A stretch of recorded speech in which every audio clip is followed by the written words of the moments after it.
Good morning, everybody. Welcome to YouTube. I've got Rob Lacey with me. Rob Lacey's out of the DMV, and today we're going to be talking about a subject to deal that we are doing together right now in 2023. Creative finance is going to be one of the most important things you need to learn. And so Rob Lacey, myself, and Jim Patrick, another SubTo community member, are going to come in here and help you guys understand a deal that we're currently working on. Going to do a little bit of an interview with Rob Lacey as well, just to show his background, where he's coming from. You know, I find people coming into this business are struggling with one thing primarily. And that number one thing that you're struggling with is mindset. And what does that mean? You hear mindset thrown around all the time. And I'm an anti-ambiguous person, which means I don't like vague answers and vague things. Good to see everybody that's showing up in the live. We will be popping up some of your comments, your questions on the live as well. So if you guys have questions, please ask them in the side comments. We will answer it today. We'll be going live for about 45 minutes, talking about a deal that Rob Lacey and I are doing. That deal, first time I've ever bought a deal in Maryland, I'm doing it with Rob Lacey. So I'm super excited. Yes, you guys can see Rob Lacey's name on his screen, Rob Lacey 83 on Instagram. So if you guys are in the DMV area wanting to work deals, want to get some help, go to Instagram, Rob Lacey 83. Let him know who you are. He's here to help.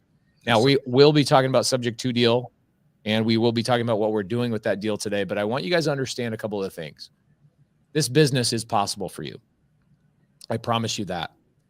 Rob Lacey, coming from 18 years of being a landscaper, I can't imagine the mindset stuff that you've been going through the last couple of years, because both you and I, brother, from the blue collar construction world, we were programmed to exchange our time to receive money.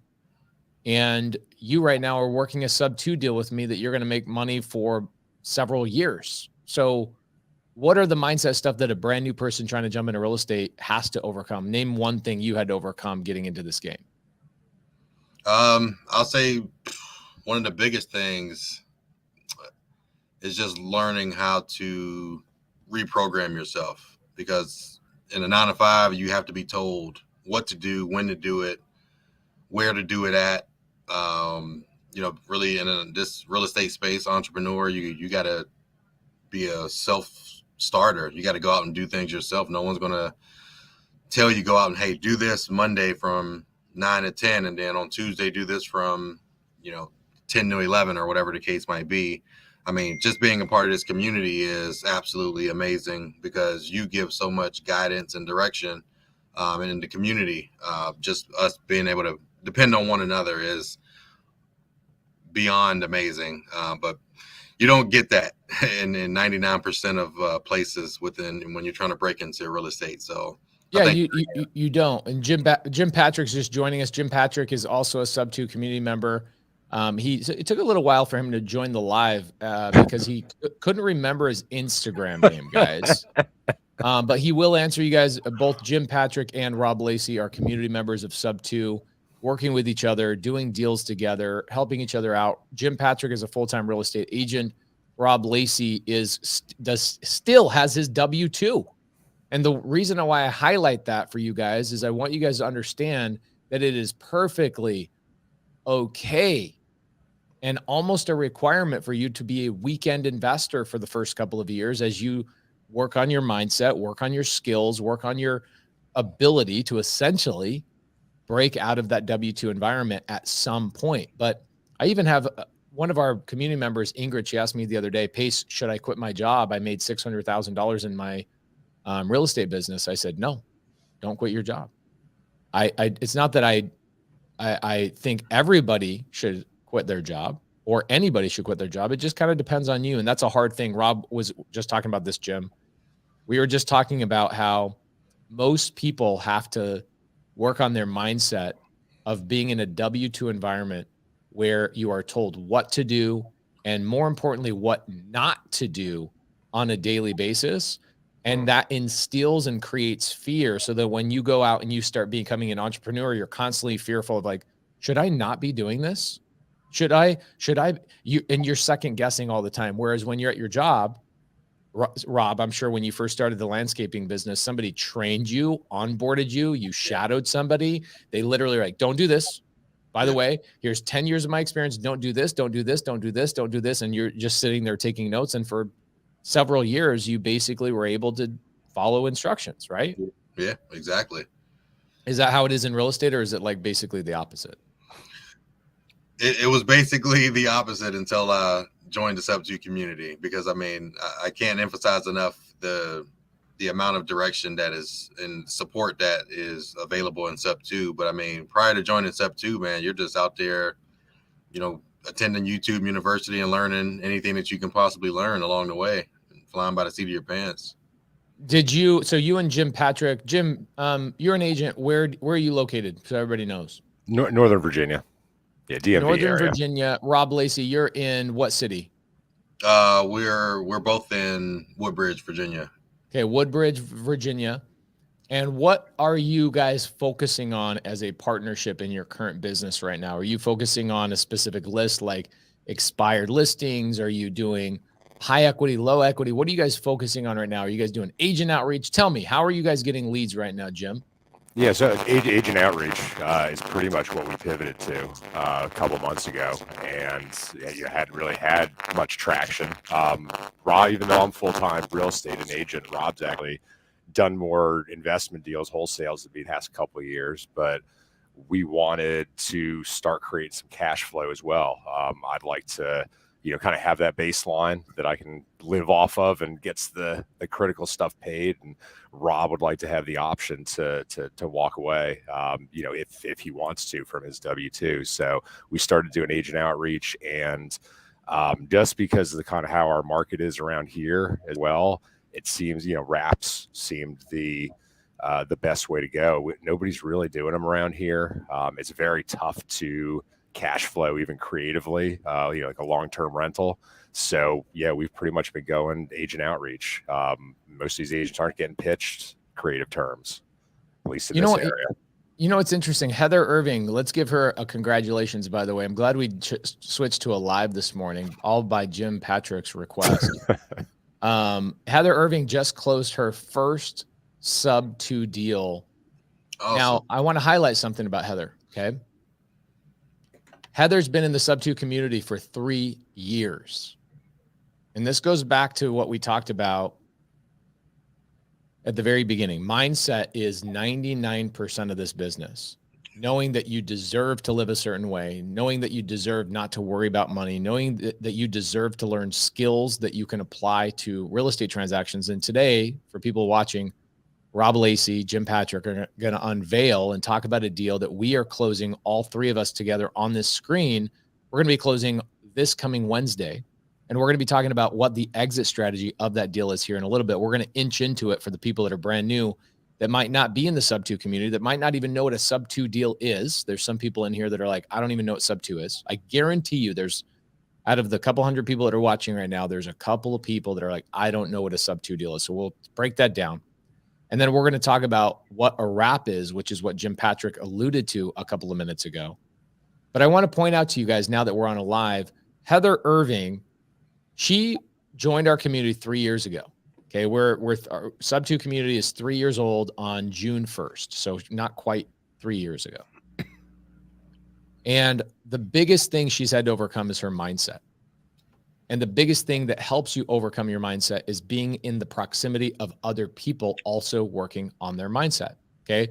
Think about it as Wi-Fi, right? If I'm really far away from a Wi-Fi source, is my internet going to be fast? No, it's going to be laggy. It's going to be choppy. I'm going to have issues and obstacles and whatever else. And it's going to be ultra frustrating.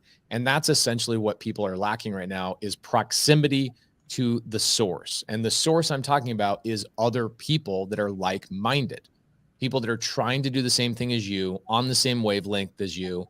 And so the closer you get, you step out of YouTube University, you step away from the books, you step away from all those things, you start going to meetups, meeting people that are doing the same thing you're doing. You join a community of people that are all on the same wavelength, being trained the same way, to do and attack things the same way. You then create partnerships and you create friendships.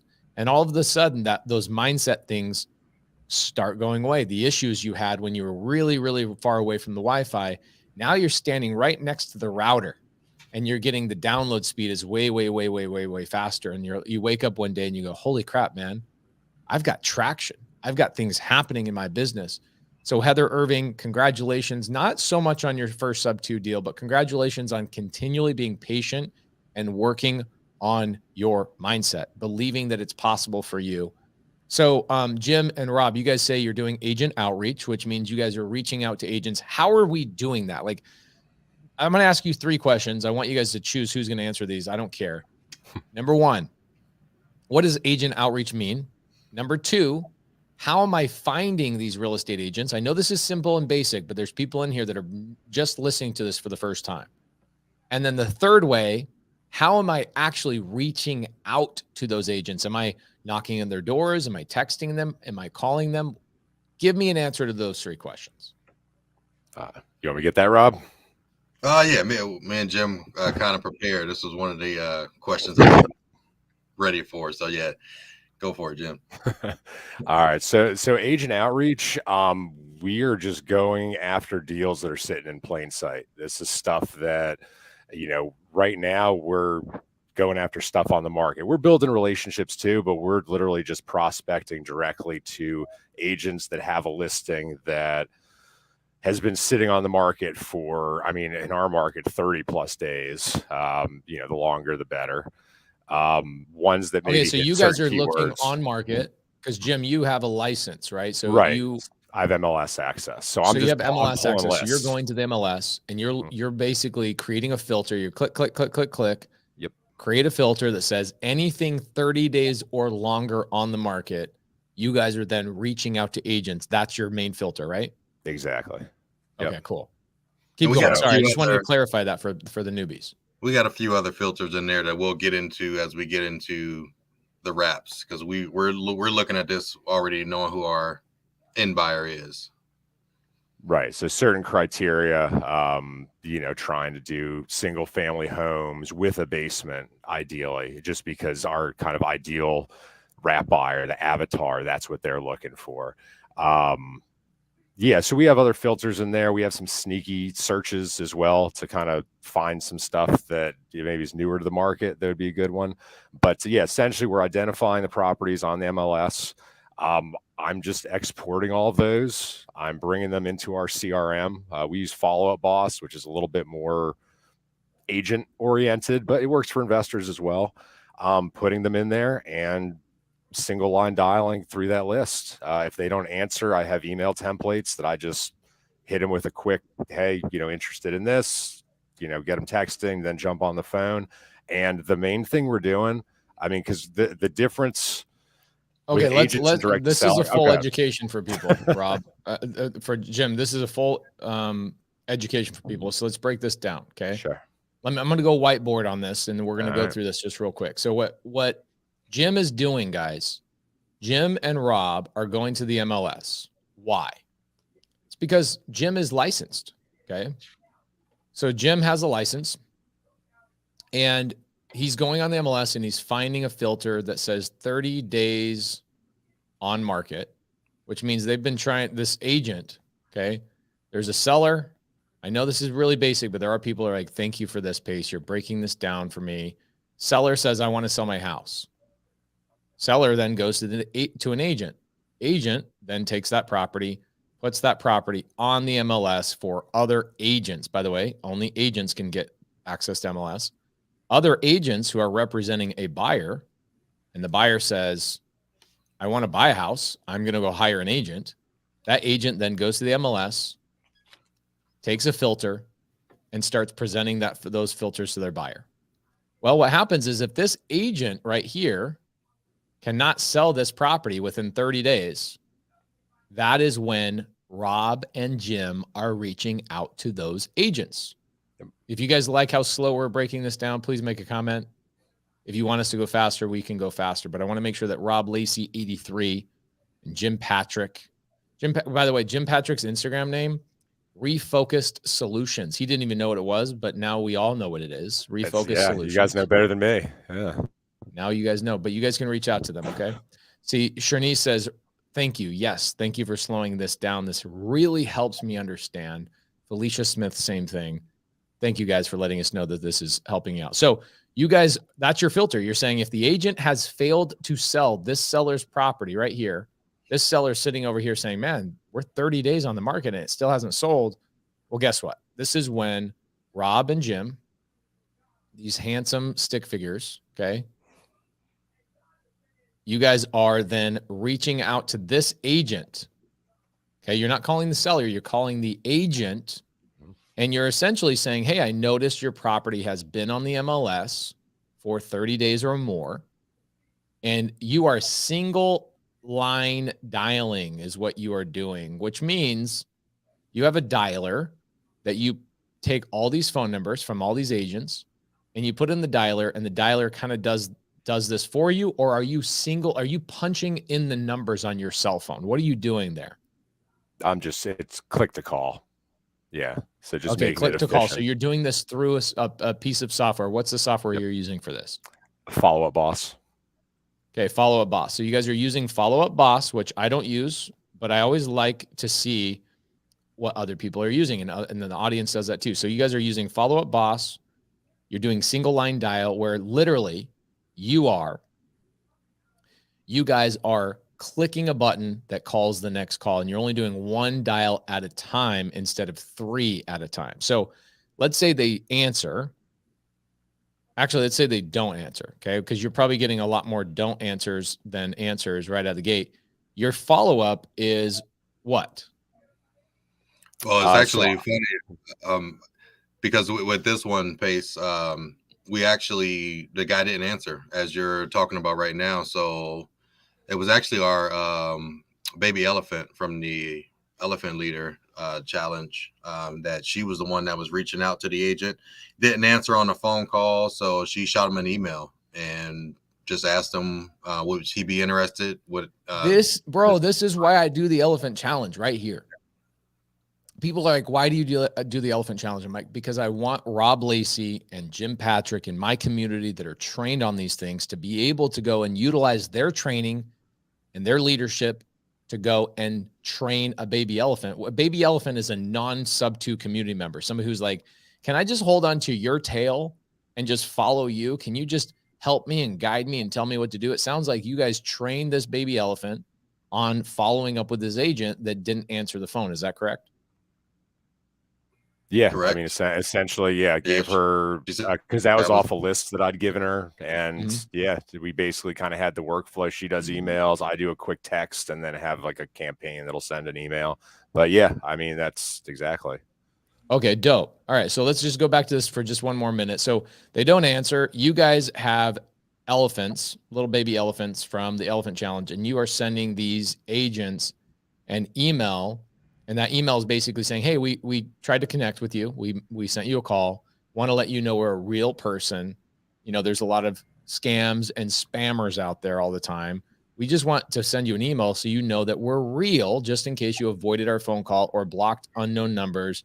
We have been trying to connect with you about this property that has not sold on the market for 30 days. I know this sounds redundant, but I promise you there's somebody in the audience. It's like, thank you so much for breaking this down in such a simple way and why you're doing all of these things. So you guys send out the email, you do a handful of follow-up. Did the agent end up calling you guys back? How did that work out?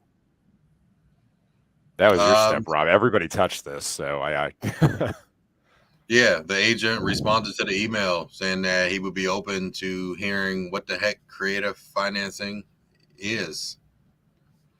So the baby elephant set it up, copied me on the email. I jumped on the phone with the guy, introduced exactly, or on the surface level, what creative finance is and what we're looking to do and how we can help him and the seller. Most importantly, him. That's what he cares about, right? It's making sure that he get his commission. So we made sure that that was apparent in the initial conversation to even have him bring it back to his client. Love it. Okay, cool. So going back to this for just a second. Now, you guys send the email. The agent comes back and says, yes, I would like a phone call. I have no idea what this creative finance is. And so what you guys are doing, you set up a phone call where Rob and the agent end up having a phone call. Who's the one that explained to the agent what creative finance was? I initially introduced it to him, got him a little bit more familiar with it, and then I introduced him to Jim so they speak the same agent lingo. I love that you guys are partnered because, you know, I call Jim a unicorn agent. And why do I call him a unicorn agent? Is because he is an agent who understands investment, which is a rare breed, which is why I say unicorn agent. So Jim understanding, hey, agent, I'm also an agent and I understand creative finance, lands different than when Rob Lacey, who says, I'm not a real estate agent, and explains the exact same set of words to that agent. It's not going to land the same as if Jim just opens up the line and says, I'm a real estate agent. So I tell people all the time, the only value I see as an investor in getting a real estate license is so that you can be a Jim, where immediately you go, hi, my name is Jim Patrick. I'm a licensed agent and I'm calling you blah, blah, blah, blah, blah. And anything you say after I'm a licensed agent will land different. Is that essentially what you did, Rob? You set it up so Jim could have that alley-oop? 120%. I just lobbed it up, man, and he slam dunked it home. So it was an amazing duo to be able to get this thing closed. Yeah. Love it. Love it. Love it. Love it. Fred asks a great question. I'm not going to answer this question, even though I know the answer. After you assure the agent they're going to get paid, do you ask for direct contact with the seller, or do you keep the agent engaged in the transaction? All right, I'll take this. So, yeah, really, if we qualify the agent, and by qualify, I mean, are they open to at least discussing seller or creative finance? A lot of agents just won't be. They'll be closed-minded, and you're going to be beating your head against a wall trying to convince them to do anything, let alone sell this to their client. So once that original call, I'm letting them know you're going to get paid.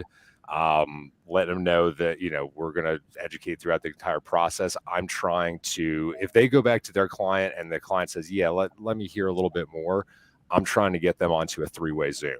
And the reason I do that, the reason I tell the agent is, if I'm explaining this to you, you're going to take it to your client and explain it as best you can, but something's going to get lost in translation. Why don't we all get on a 3-way Zoom? Let me answer your questions, your client's questions all together, so everyone's on the same page. And that's how I get access to the seller in most cases. This is a great strategy. So I do the same thing. I release a lot of my Zooms to the SubTo community that I have with the agent and the seller, as I say, because what I've learned, and you guys have learned the same thing long time ago, is that a lot of times the real estate agent is not open to creative finance. Wrong. They are open to creative finance, because when you say they're not open to creative finance, that's like saying they don't want to get paid. Of course they want to get paid. Of course they want to get a deal done. The problem is they don't know how to articulate what creative finance is to their client. Right. And so their default answer is, my seller's not interested in that. And when an agent says my seller's not interested in that, what they're really saying is, I have no clue how to explain this, because I haven't been educating myself on anything except for putting a sign in the yard and listing properties in the last 7 years of being an agent. Right. And so what Jim does is Jim says, why don't you and I get on a Zoom together and let's have a conversation where, number one, you can get educated on how I'm going to pitch your client. Number two, you're in the same exact Zoom as me, so you feel comfortable. Now, what's funny is Jim's not saying any of these things to the agent, but the agent is feeling the comfort of like, okay, I'm not giving direct access to my client. I'm not giving the phone number of my client. I'm not giving the email of my client. I'm in the meeting with my client, making sure that my client's not being taken advantage of or gone around. So when all Jim has to say is, hey, why don't we just get on a Zoom with your client? I'd be happy to explain what our offer is. Then that way the agent also doesn't look stupid messing it up and playing the telephone game. So it is the smart way to go. And Zoom has become kind of the standard in the last couple of years because of COVID. So we use that to our advantage for Jim to get on the phone call with the agent and say, hey, agent, let's get on a Zoom with you and your client. So Jim, you, the agent, and the seller all got on a Zoom. How did that Zoom go? So of course this is the one of the few ones that I actually didn't get on a Zoom. This guy was kind of stubborn about that. For The agent was stubborn. the listing agent Okay, was got it. stubborn about that. So there was more back and forth on this one that he was translating. I had to educate him. He'd go back to them, question. So this one, not a great example of how we usually do it. But we still got it done because I mean, yeah, the agent needed to do it. And this was just a perfect solution for these sellers that honestly, I don't think they even really care about the semantics that much. They just kind of wanted to know, okay, what are you doing for me? How you getting me out of this position? And they were good. I think the agent. This is a really good than the point seller. for people that are listening to this for the first time. Write this down, guys. We are not going after just some random seller. Like we're not driving down the street and seeing a house and going up to the house, knocking on the door and say, "Can I please take over your existing mortgage subject to?" No, we're looking for pain points. This seller, obviously, okay, going back to this little diagram that we did, the seller obviously had a pain point. The pain point is that they had motivation at one point to hire this agent right here.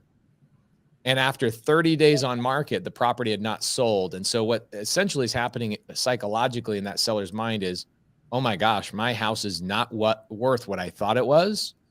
And my plans to sell the property and move on with my life are now being told are not possible by the MLS and these buyers down here saying, I'm not interested in your house because you're too high or whatever it may be. So these sellers have a source of motivation. And so agent Jim and badass Rob Lacey go to these agents and say, hey, we can help your seller. And what's so funny about what you just said, Jim, is that the seller had zero stress at all about creative finance. It was the agent that was being the stubborn one, yeah, and actually blocking you from potentially getting a deal done. So how did you overcome this? Did you finally get on the phone with the seller at some point, or did you just have to stay persistent and consistent with the agent? I just had to stay consistent with the agent on this one. Yeah, we didn't talk to the seller until the first time we went over there. Yeah, first open house we did over there.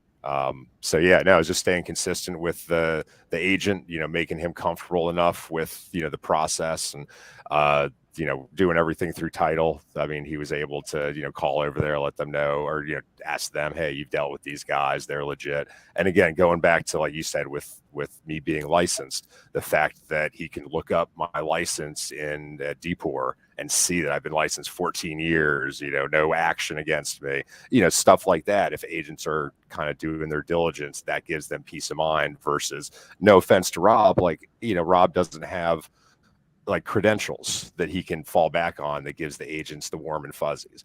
And having a real estate license doesn't make you special. You got $1,200 and half a brain, you can get a real estate license, but it still gives that legitimacy that you're being held to a higher standard, at least legally, that makes agents more comfortable. So yeah, no, that's a really great point. Like if you're a wholesaler, okay, this happens all the time. I see wholesalers taking advantage of sellers frequently in my market. And there's unfortunately no governing body that actually makes wholesalers honor their word or honor anything at all. However, if you're a real estate agent, you can lose your license, you can get reprimanded, you can get in a lot of trouble because you have a license and you went through a process. So no, the other agent knowing that you have something to lose and that there's a governing body above you making sure that you're doing what you're supposed to be doing gives them a level of comfort to at least have an open conversation with you. So again, when you guys are sitting here saying, should I get a real estate license? I would tell you that is probably one of two reasons as a real estate investor, you should get a real estate license. The second reason you should get a license is because you can save a lot of money by being able to list your own properties when you guys go sell your houses or sell your flips or whatever. Also, Jim Patrick has the ability to go put things on the MLS. If you guys are going to go sell a house on a wrap, which we haven't talked about yet, we will talk about. You guys can go put stuff on the MLS really easily and sell on seller finance that you have under contract. Is that correct? Mm-hmm. Yeah, we've talked about starting to do that with future ones. We haven't had to yet, but yeah, for sure. Okay, so here's a better question. So Tawanda, she's been DMing me really long DMs, by the way. Tawanda, thank you for all the DMs. They're really long, and I appreciate it. You gotta connect with people in the community, not so much me. Okay, I'll be able to help you a little bit, but you got to connect with people in my community. And speaking of which, go to Refocused Solutions on Instagram for Jim Patrick and Rob Lacey 83. He was born in 83. His birthday is February 17th. 20 years younger than Michael Jordan, the GOAT. And I think that Rob Lacey will have more money than Michael Jordan in 20 years from now. So I'm super freaking excited about that. So go to these boys, reach out to them. Sneaker. Yeah, yes, exactly. So here's a great question. Tawanda, if you are, here's where going around a seller actually becomes a problem. Okay.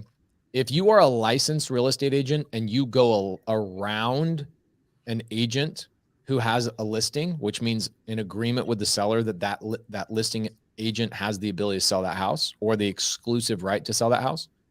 Number one, the seller is going to have to pay the agent legally still because they have an agreement.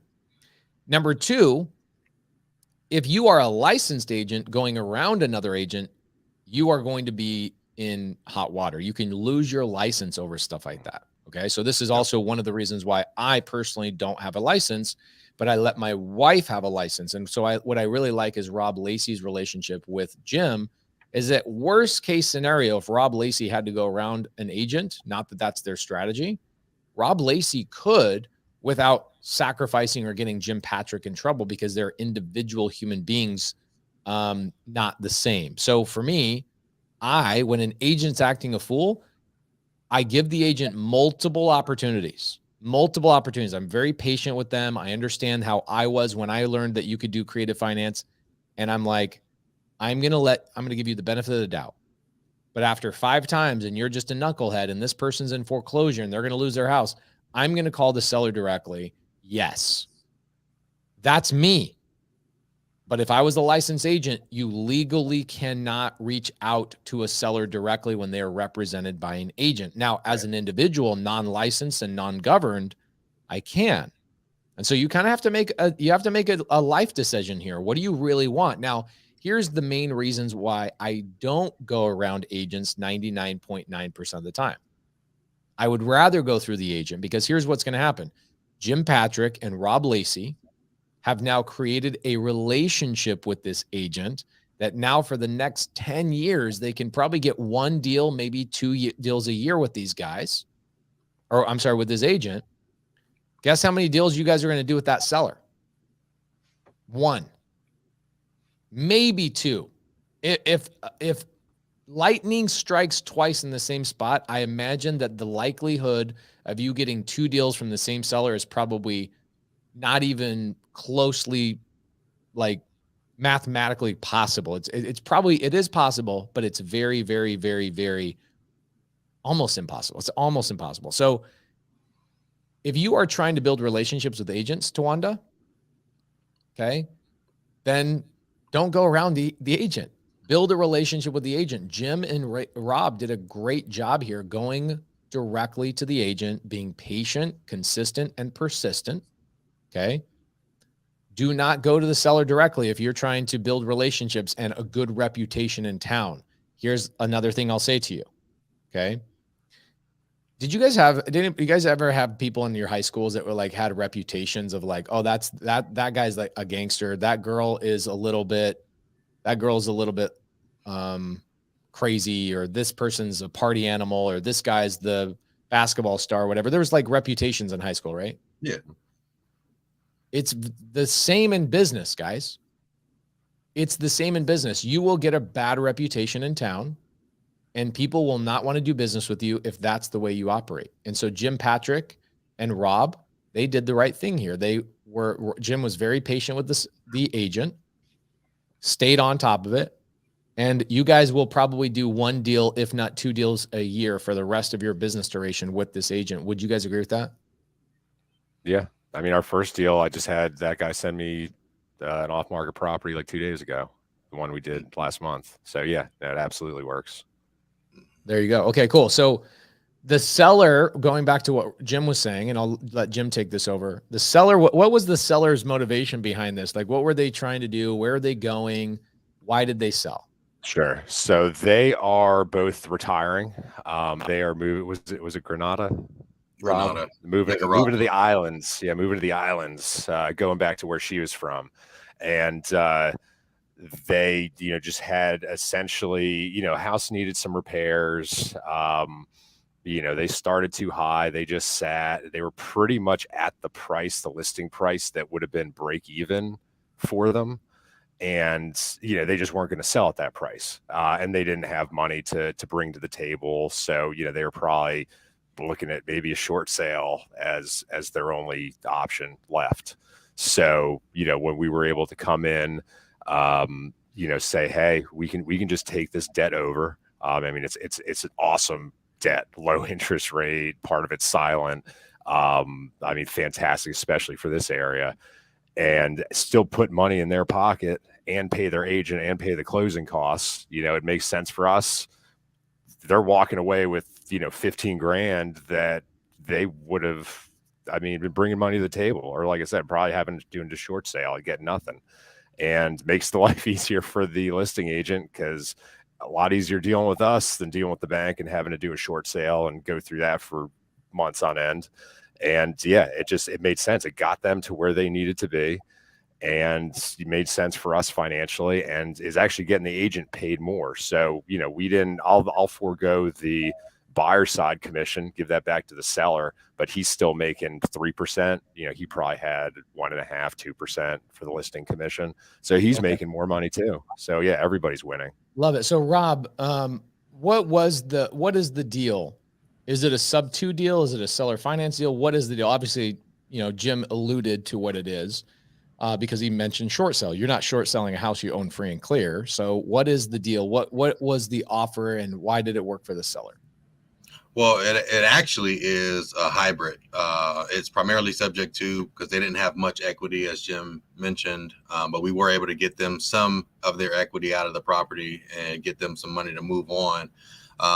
But yeah, we took the mortgage over subject to, and got them some cash on the back end. So that makes it a hybrid, since they walked away with some cash. Well, there's no carryback. Let's say I'm brand new. Like, look at Robert Delgado's question, right? He says, how do you get money for insurance on a property when it's not a SubTo deal?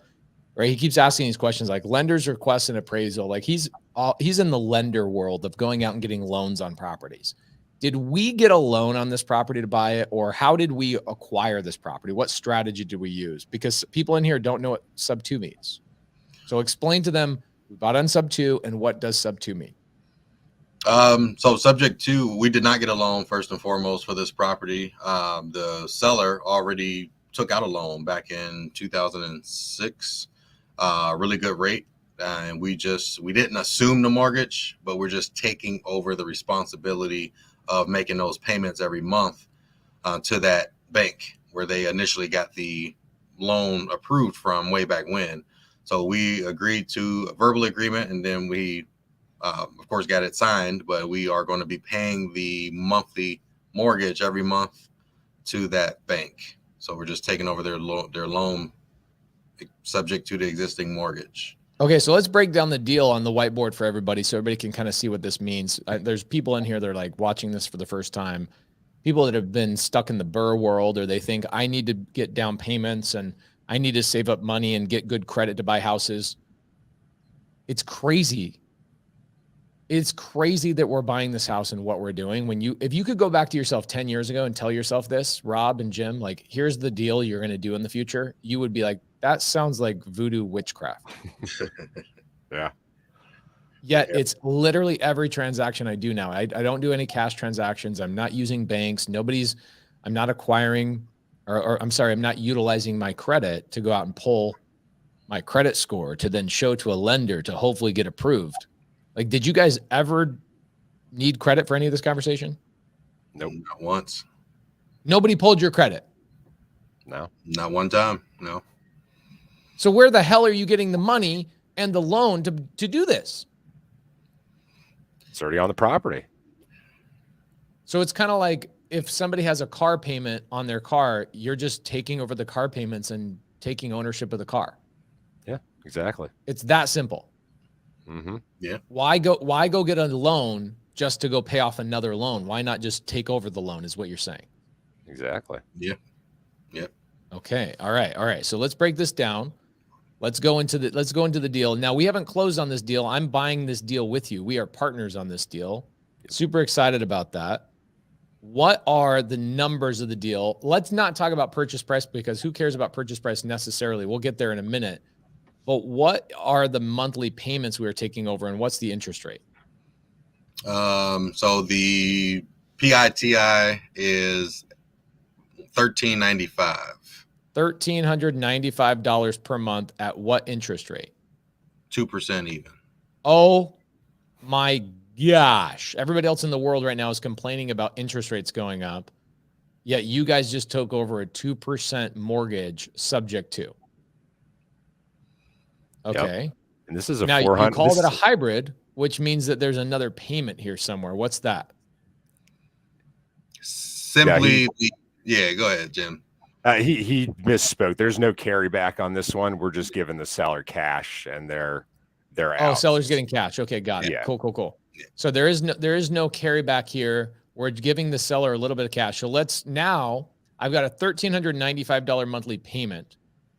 If I'm brand new, here's what I hear all the time. People go, "Oh my gosh, I got a payment? Oh my gosh, what? How am I going to make that payment?" Well, first and foremost, most of what you see people do when they're buying properties subject to is they're not living in these houses themselves. Although my house I bought subject to, this house I'm in right now, I bought subject to. Most of the time, there's an investment strategy or a money-making strategy once you have acquired ownership of this property.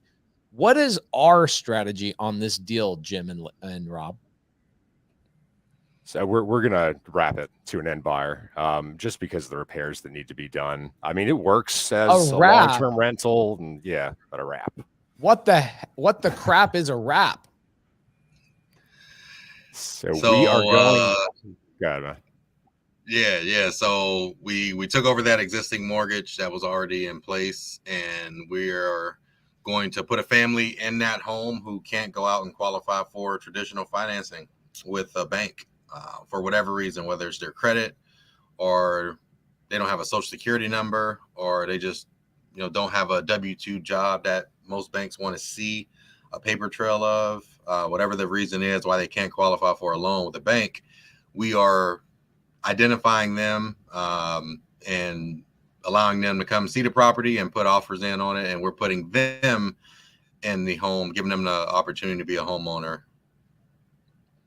Love it. Okay. So this is what a wrap is for people that want to know what a wrap is. So pay attention to this. This is a very simple explanation of what a wrap is. So let's say that this guy named Pete has a car. This is what a car looks like. Okay. It kind of looks like a turtle, but I'll just say that's a car. Okay. Don't make fun of me. Pete has a car. He has a car payment on this for $400 a month. And the car is probably worth, let's say, $10,000, but he owes $10,000.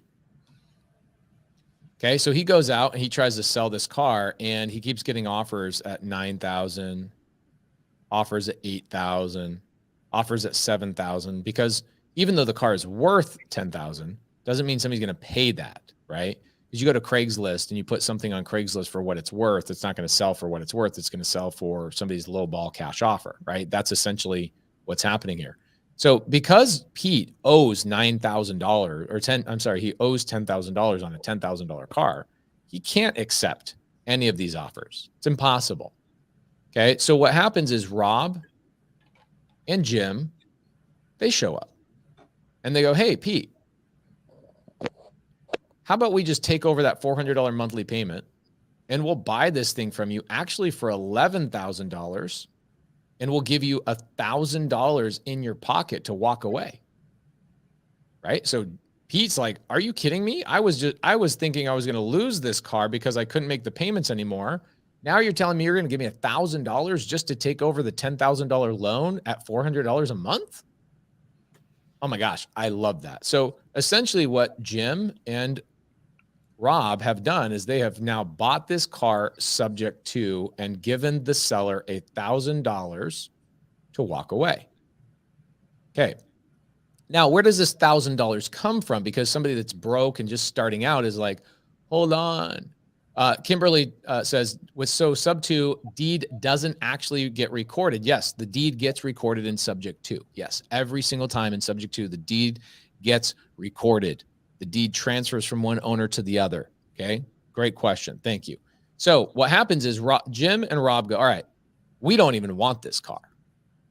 But we know that there's people out there trying to buy cars that don't have good credit, that don't know this strategy that we know.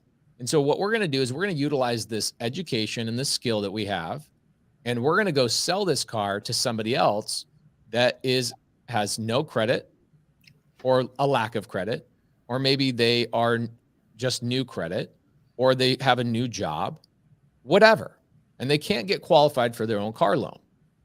So what they do is they go to this buyer. Okay, a lot of times we call this person a penalty box buyer. They're in the penalty box. They can't go and get their own car loan. They can't go to a car dealership and get their own car loan. Okay, this is very frequent. Most people, this is most human beings. This is not an outlier. This is most people. Okay, this person says, man, I wish I could get a car because I would go drive Uber with it, or I would go do Uber Eats, or I would go be a delivery driver or a mobile notary. Okay, so Rob and Jim go and find these people, and they say, hey, let's say this guy's name is Barry.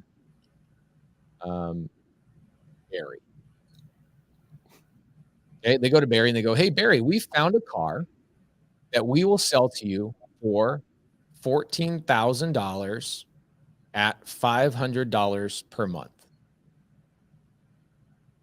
All we need is $1,000 down payment. Or depending on how much they can get, they might even say $1,500 down payment. So Barry's like, are you kidding me? I was just told by a car dealership and a bank that I can't get a car. Jim and Rob go, well, you were wrong. We have a car for you right now that we can let you buy for $14,000, $500 a month, as long as you give us $1,500.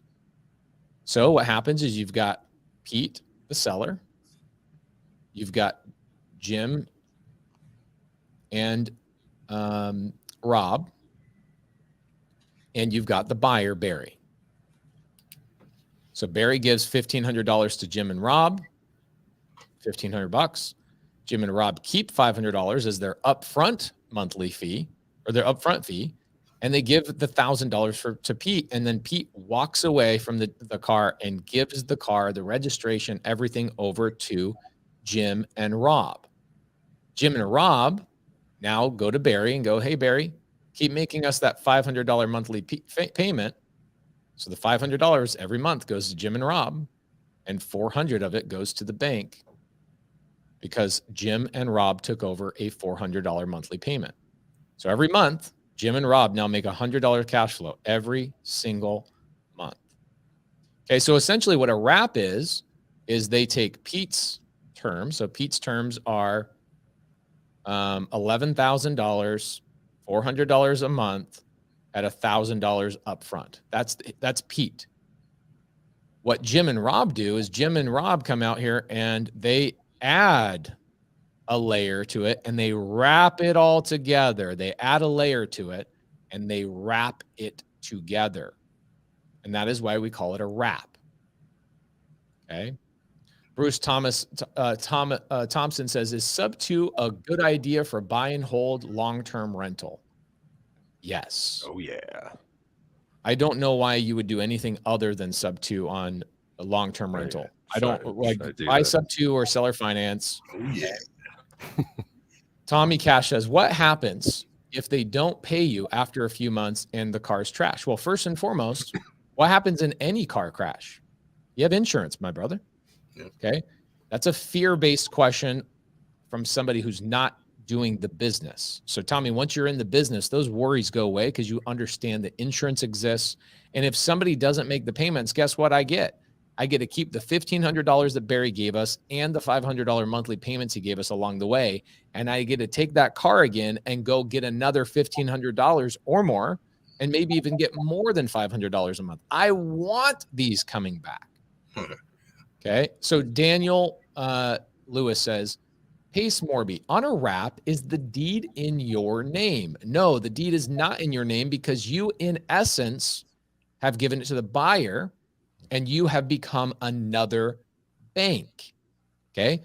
One bank is $400 a month. The bank of Jim and Rob is $100 a month. You wrap those together and give that to the new buyer at $500 a month. Okay. There you go. Great questions, by the way. Great questions. What happens if they don't pay? Okay, thanks for answering, Pace. With the transfer of the deed being recorded, doesn't the bank get triggered for the due on sale clause? Kimberly, that sounds like a real estate agent mind that you have. Go on my YouTube channel and type in Pace Morby due on sale clause, and that will answer your question in depth. Okay, so let's get back to this story at hand. Hopefully this helps people understand what we did here. Essentially what Jim and Rob did.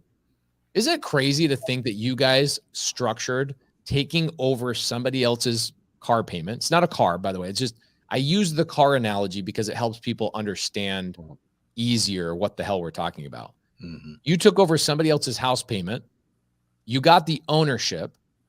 And then what you're doing is you're adding your own terms to it so that not only do you make some money up front, but you also get monthly cash flow. And at any point, did you put any of your own money in this deal? No. Not $1. Not even the earnest money. Not even the earnest money. You guys got a Gator to do the earnest money? Yep. Within SubTo. Yep. Who was the Gator? Ben Ote. Oh, actually, I think you had dinner with him last weekend. I think you put him at the kids' table, though. I felt bad. It's all right. I ragged on him for that. It's all good. Tell him to DM me. I want to do an interview on him. What is he going to make? He's got a deal for you. He's sending you a deal or no deal. I think he's got something he's about to lock up in Arizona. Do you know? Is it Arizona? Where is it? I think it's Arizona. I don't remember exactly where he'd mentioned it. How much is he making on the Gator loan? It's just $1,000 EMD. We're just doubling him up. So he's making 100% return. This isn't it crazy? All the people that make money in real estate. Yeah. Like you could be. I made a list, guys. I made a list, and it's 70 people deep of all the people that make money in a real estate transaction. Listen to this. I won't list off all 100, but just to give you a point. Okay. Seller's agent, buyer's agent, seller's broker, buyer's broker, the National Association of Realtors, the seller, the buyer, estate attorney, probate attorney, closing attorney, contract attorney, securities attorney, surveyor, software providers like yours guys, Follow-Up Boss Pro or whatever it is, title office, escrow officer, escrow assistant, wholesaler, daisy chainer, buy and holder, and buyer, fix and flipper, developer, contractor, subcontractor, listing photographer, lister pro, stager, inspector, lenders, processor and underwriter, appraiser, engineer, home inspector, city permits and planning, HOA, county recorder's office, private lender, Gator lender, transaction coordinator, virtual assistants, acquisitions, dispositions, servicing companies, tenants, Airbnb. So, dude, CPA, accountant, bookkeeper, all of these people have their hands in one real estate transaction. That's crazy when you lay them out all like that. That's crazy. Yeah. And think about all the contractors that are involved in these deals too. Like when you're doing a fix and flip, like there's another 30 or 40 mouths that get fed on a typical fix and flip. Mm-hmm. And you guys are going to make monthly cash flow without credit, without using any, you even didn't even have to come up with the earnest money. You used a Gator to come up with the earnest money, and that Gator made how much percent return? It was 34 days for 100% return. So whatever. Okay, so annualized. Let's look at this. Okay, how much money did that Gator make on that $1,000 on an annualized return? Right. So let's say they did that every 34 days. Okay, so 365 days divided by 34. They made 1,050%. 1,073% return on that money. Not bad. Not a bad February. But you guys don't care because you're no money out of pocket. It allows you guys to go out and if you wanted to, you could go do 10 or 15 of these deals. But here, dude, I'm so proud of you guys, dude. I love the mindset you had where you're like, how can we literally do this with no money out of our pocket and practice learning the skill of raising money from a gator, going out and finding a wrap buyer, and then partnering with people like Pace or Abraham Gray to go out and actually own real estate together. Dude, you can literally build an entire portfolio of this stuff by utilizing skills you didn't have 2 years ago, 3 years ago, definitely not 10 years ago. None of this possible without you, Pace, man. The community you put together is second to none. The knowledge, it's all there. I'm just like, I'm blown away by this. Like I sometimes I got to pinch myself and go, is this real? Am I really on a live YouTube video right now talking to you two dudes that employed all of these skills to go help a seller that it was impossible for the seller to find a solution without you and without you learning this? The agent wouldn't have gotten paid if it wasn't for you guys being consistent and persistent. Like, was there a point, Jim, when you were going through the follow-up with this agent, and you're like, dude, I just want you to get paid? Oh, yeah. I mean, all the time. I've actually shouted that at agents before when they're being stubborn. Yeah. They need to get out of their own way most of the time. Okay, so let's go back to the actual numbers of this deal now that people understand what a wrap is. So the payment on this deal is $13.95 at 2% interest. So what are we doing with this? I know we're going to wrap it, but we've taken over a payment at $13.95. How much are we going to go out and sell this for? We actually have it principal instead of wrap buyer, principal interest is roughly $2,100. Oh my, we're going to be cash flowing like $700 a month. No. Yeah. That's Just, once we split it, sure.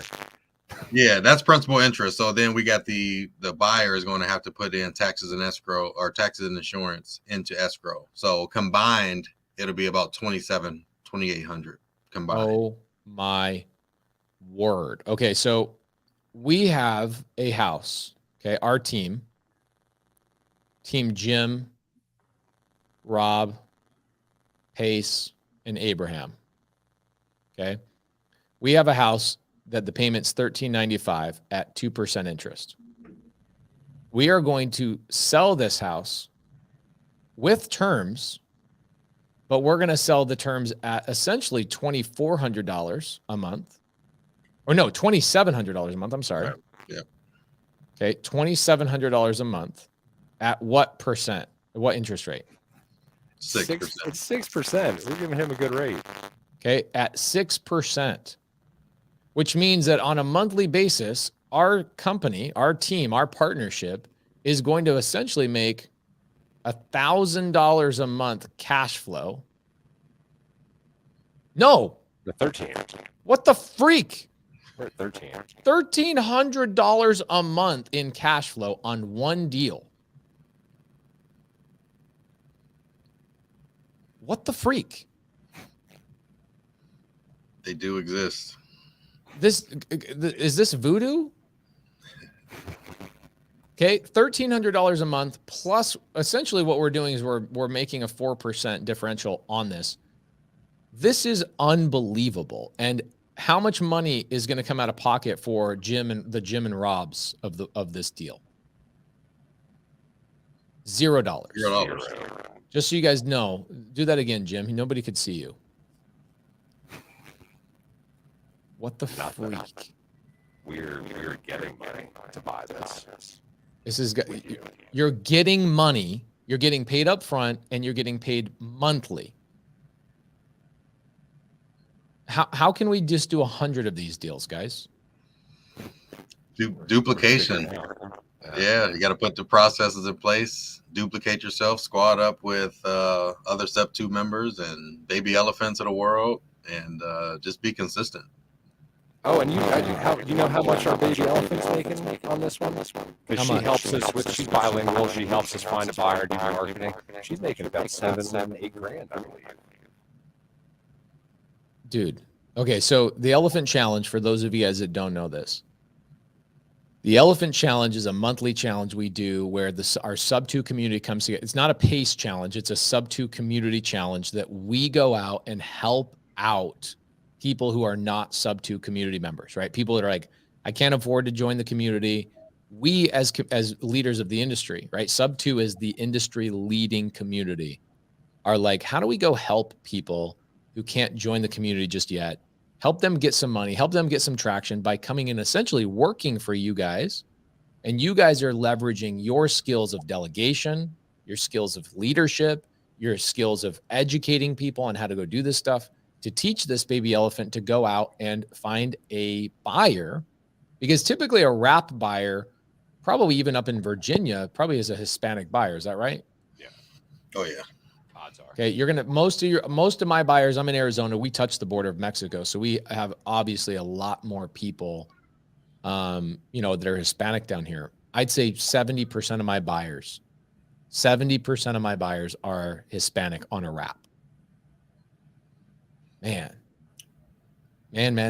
Brian Woods. Hey, Brian Woods. Let me tell everybody that this is maybe you're an agent. This is not necessarily an agent question. How are you navigating the Dodd-Frank? Two things. Number one, you are not violating Dodd-Frank if you are not a commercial lender. Go and look up Dodd-Frank. I've read Dodd-Frank back and forth probably 3 or 4 times.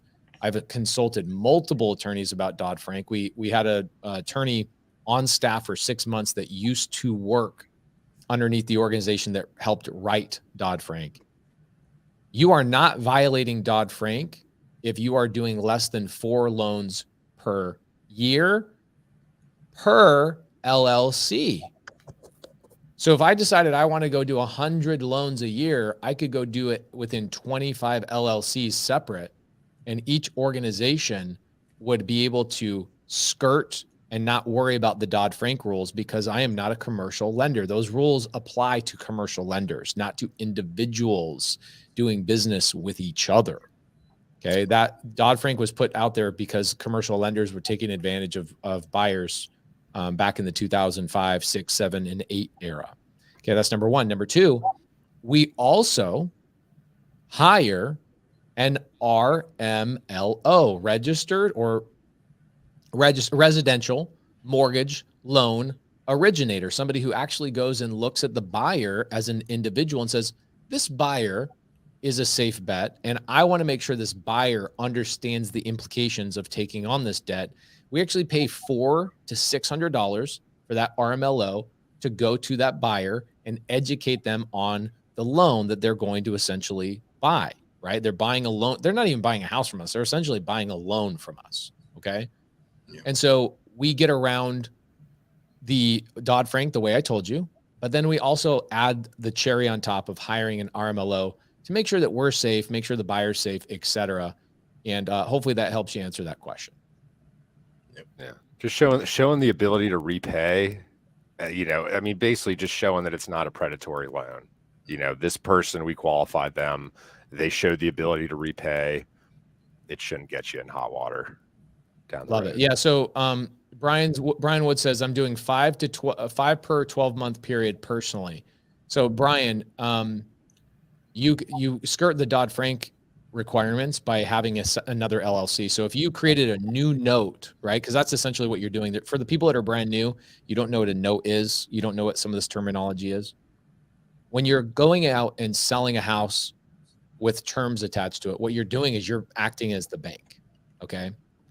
And Brian Wood's question is saying, hey, if you're acting as the bank, doesn't the Dodd-Frank Act come and actually force you to follow a certain set of guidelines? Well, yeah, we always follow that set of guidelines, okay?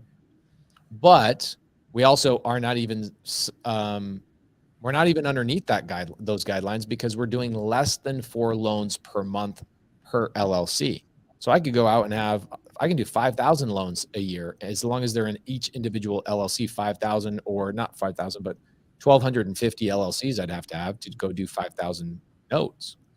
Okay, first and foremost. So Brian, if that's your main disposition strategy, you probably should have an attorney you've discussed. My students, our community, have access to attorneys that are doing this stuff frequently They're constantly coming in every single month and doing updates to our paperwork, updates to our conversations, how we're supposed to be educating buyers, et cetera. So this is what these two handsome gentlemen are talking about. Rob Lacey and Jim Patrick are saying, be part of a community and knows what the hell they're talking about. Yep. Are you wrapping these or hybrid with two separate notes? This will be a wrap. It will be one note. Yeah. Okay. And the reason for that is because you're arbitraging the 2% into a 6% loan. So you're even making money. You're making money on the underlying asset. So your buyer's not making two payments. Your buyer's making one payment, and you're arbitraging all of that stuff. And Pace, I don't know how crazy you want to get, but part of that loan is also a silent. So we're paying 0% on $100,000. Okay. What I plan on doing is once we close escrow on this, is doing another live with you guys. Deep dive. And deep dive and give out the address so people are going to go look it up, and we'll actually pull up like the settlement statement and the paperwork so people can see it. Cool. Yeah. But I want to make sure that we don't say that stuff out loud on this podcast because you know we're smart like that. So I think I think we should wrap up this one. We've been going for an hour and 5 minutes. This has been unbelievable for a lot of people that are watching. Guys, give Rob Lacey 83 a follow on Instagram and Refocus Solutions a follow on Instagram. If UK Mama says, how can I join the community? Ask Rob Lacey, ask Jim. Say, hey, how can I join the community? They'll help you guys find out how to join the community if you want. So this will be part one. It'll be like a little warm up. And then what we'll do is part two. Okay. In part two, we'll actually break down the transaction. Maybe we even who's handling the transaction? Who's our transaction coordinator? Molly Tennant. Molly. Oh, okay. Yeah. We'll have us, Abraham Gray, and Molly Tennant come on here. Maybe in a week, maybe in 2 weeks, once we're all closed, we got the paperwork, and we'll show people. Here's what it looks like. Here's how we break it down, so that you guys can get even more deals. If you guys are in the DMV area, Rob Lacey 83 and Jim. He's at Refocus Solutions on Instagram. What was Refocus Solutions' thought process when you created that? Real estate focused solutions. Oh, dang. I like that. Gracias. I like that. Is this the deal or no deal? Yes, this is the deal or no deal. These gentlemen are partnering with us, partnering with me. This will be the first property or the first note that I have in Maryland, and I could not have done it with two better human beings. Really appreciate you guys. Thank you guys for coming on this live. Yeah, man. Hopefully you guys, how close is the number to market rent for that area? Is it close to market rent? It's at the high end. Yeah. It's the high end of market rent. Peyton a Burks, little above. When you sell something on a wrap, you are not renting it. Okay. So typically a wrap buyer is willing to pay $200 to $400 above market rent to be able to say, I'm the owner of the property and I didn't have to go through a bank. Okay. There's their motivation. All right. Jim and Jim Patrick and Rob Lacey, appreciate both of you guys. Thank you guys so much for coming in here. Thank you. You guys are unbelievable. Appreciate your Pace, man. We're waiting to get you down to the DMV. Hopefully we were all talking at our last meetup here saying that we're preparing for you. So we're coming in May. I'll be there first or second week of May. I'm trying to figure out what day that's going to be, but I will 100% be there. We're going to do a big meetup at probably like a Barnes and Noble, because I'm going to be doing a book signing. Oh, cool. Awesome. Yeah, it should be good. Excited. Appreciate both of you guys. Thank you so much. And everybody, I hope you have a great Sunday. If you are a SubTo community member, I am starting our 4-hour Q&A in 11 minutes, and I'll see you guys over there.